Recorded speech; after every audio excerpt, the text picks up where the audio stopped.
Hello. Today is new bike day. It is Friday, the 8th of November, and I'm going to be heading into Woodstock to pick up my new e-bike that I've ordered. It's a Specialized S-Works Turbo Levo. Really looking forward to it. It's a bucket list dream bike. I'll have some updates on how it rides after I get my butt in the saddle. I'm also going to be turning in this beast. This is a Intense Taser MX Pro.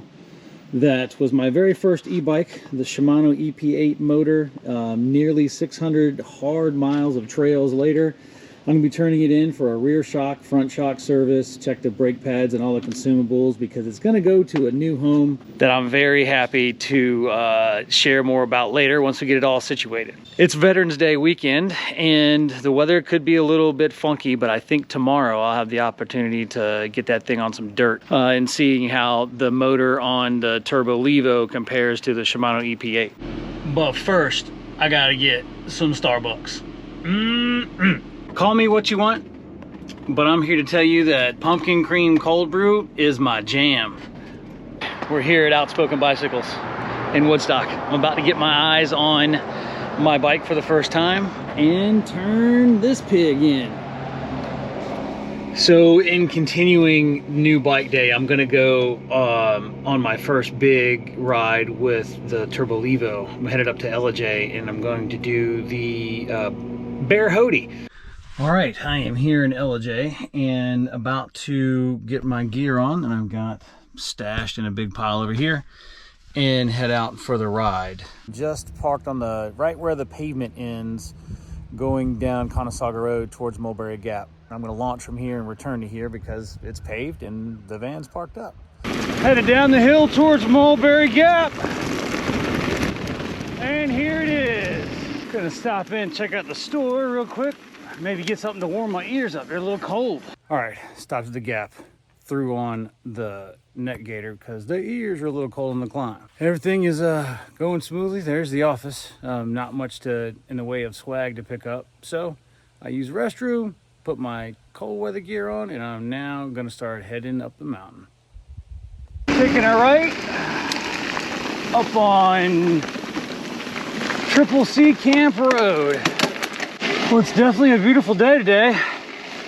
A little cold. When the sun's out and the wind's not blowing, it's nice and toasty. I love how you can choose your hard on an e-bike and work as hard as you want going up, or kick it into turbo and work a little less. About 3/4 of the way up, you'll come to Barnes Creek picnic area. It's a great place to stop if you're pedaling an analog bike and need a break, or if you want to come see a pretty cool falls and admire nature. There it is. Once you get done taking a break here, you head back out of the parking lot and keep going up. We just came from that way. We're going to go up this direction. 2 switchbacks later, you'll come up to this turnoff, which is where I begin the Bear Creek Trail. However, we're gonna go up 1 more switchback, maybe 2 more switchbacks to the overlook, and I'll point out where some people tend to park if they're gonna ride Bear Creek Trail or to hike it. And I'll also show you where the Mulberry Gap shuttle drops folks off. We're currently a little over 6.5 miles in from the van, and most of that is uphill. Here comes the overlook. Hope it looks good. We're all gonna see it together. All right, passing the overlook, keep going up, and then eventually you're gonna get to parking for Bear Creek Trail on the right. You'll see a sign for Bear Creek Trail parking, and then you can turn in here. This is also where Mulberry Gap drops off for the shuttle. And then you come all the way to the back of the parking area, and then if you wanted to hit the very beginning of Bear Creek Trail, here it is. I find this portion of the trail a little rough for my liking, and I prefer to ride down the road and then pick it up where I cut off normally. We're gonna head out of the parking lot and down the road, past the overlook again, and then to where I normally kick in. There's the overlook.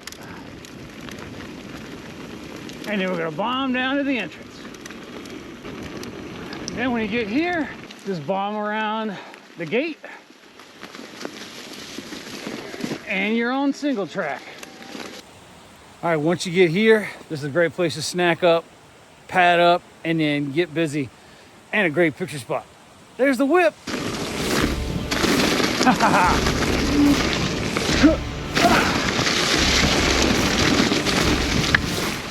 Yeah, boy!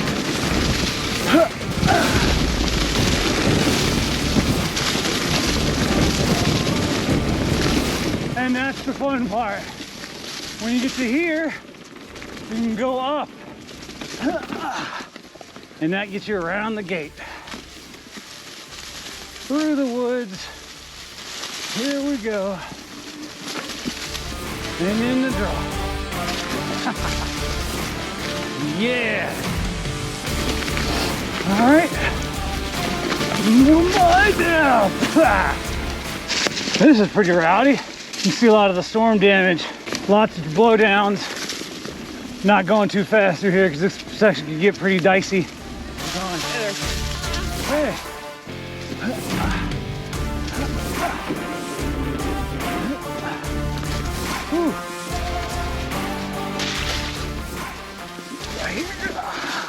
And then this sneaks up on folks. If you want to do the classic Bearhoti, you come here. I'll hop up the bike real quick. You'll miss this trail sign because you're coming from the other side of it. You come like this way, and then if you turn and go up that climb, that starts P1. I don't particularly love P1 because some of the switchbacks. So I go this route and I pick up the road and go to P2, which is where I'm headed to next. After some rowdy single track, you'll come up to the Guinness poplar. It's a pretty tall tree and worth the stop. There's a creek in the back, right back there. If you wanted to go and hang out, a lot of people will come up and post up on a hammock. At the end of the trail, you'll come out to the parking lot creekside, where some people choose to park and chill. I'm taking the road back to Gates Chapel and then headed to the right to P2. Yeah! I can usually get like 30 miles an hour on this road. Currently like 25. A mile or two down the double track, you'll end up joining back up with Gates Chapel Road, which I'm headed towards right now. Make sure you look left, and if there's no traffic, like there is none now, you can bomb straight out into the road. But you're just gonna go up until you see the very first road. Pavement ends is a great sign, and you're gonna take a right on the Wilderness Trail. And then just get to the top, you'll see a sign for Cohutta Wildlife Management, and there's a Forest Service Road 90A on your left. Take that left, you go down and up it, and you arrive at P2. As you pedal to the top, you come to a clearing. I'll do a quick circle, show you what that looks like. Pretty clear opening, small hiking trail. I've ridden up there, it just kind of peters out after a minute. You turn around, and then P2, or Pinhoti 2, starts right here behind this sign. You can see a little turkey symbol for the Pinhoti.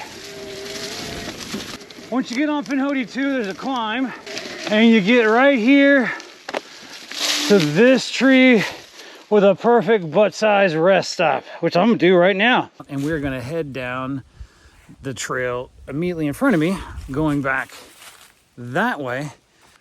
This was a shakeout to make sure that this bike on a known trail to me can perform the way I want it to, so I can take it to places that are unknown, which will be our next adventures. All right, got food and fuel, and I'm about to bomb down this single track and link up with the van. Let's see what we got.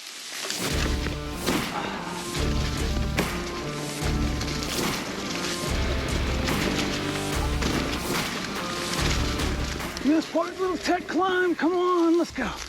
Let's go, let's go. We got it, all right. A little Rudy. This is awesome. I'm almost 18 miles in, and I'm not completely smoked, but having a pretty good adventure on a pretty good doggone day. It's a great day to have a great day. Ooh, here we go, little buddy. Made it. Nice. That hop used to scare the heck out of me. I'd get off my bike and walk it over. Now I can jump it. This is another fave section of mine. I know what's coming, so I adjust my speed accordingly. But if this is the first time you're riding, it's Cartwheel leaves, you might scare yourself. And there she is, ladies and gents. Demi, the adventure wagon with the sick water pump right now. Whoo! All right, I'm gonna load the bike up and get ready to warm up that damn burrito, man. I am hungry. Bike's all loaded up. Did a phenomenal job. I ended with like 40% battery, and that's after riding the heck out of it on turbo as much as I could, over 20 miles. So I'm really happy with the range. All right, so back here, about to get into the van, turn the generator on, heat up a burrito, have something to drink, and then we can talk about it. Bomb burrito, baby. Beef, bean, and cheese with some chilies. I'm excited. Put that thing in there. And give it some time. All right, let's check and see what we got. Oh, perfect. Now I'm gonna set up my lunch table. And there it is. Bam. All right, so got my guilty pleasure of a Simple Leaf iced tea. Gotta get my burrito. And because I'm not a barbarian, gonna get a napkin. So, about to tear into the burrito here. Couple of observations. So first, gear wise, I was perfectly geared with riding pants and a long sleeve shirt for this one.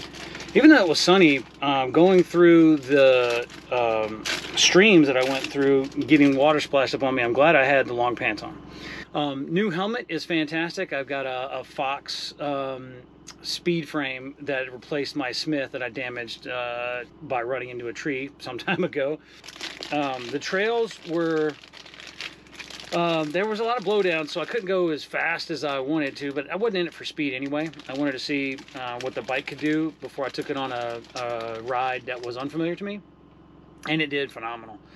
It's easy to get up in the air with control over obstacles and stuff like that. I'm gonna eat this, check out my ride, and then figure out what I'm gonna do next. All right, that burrito was delicious. I'm about to put this table up, get rocking on my way to see if I can get Camping World to look at this water pump or Campers Inn in Ackworth. I'll see you guys soon.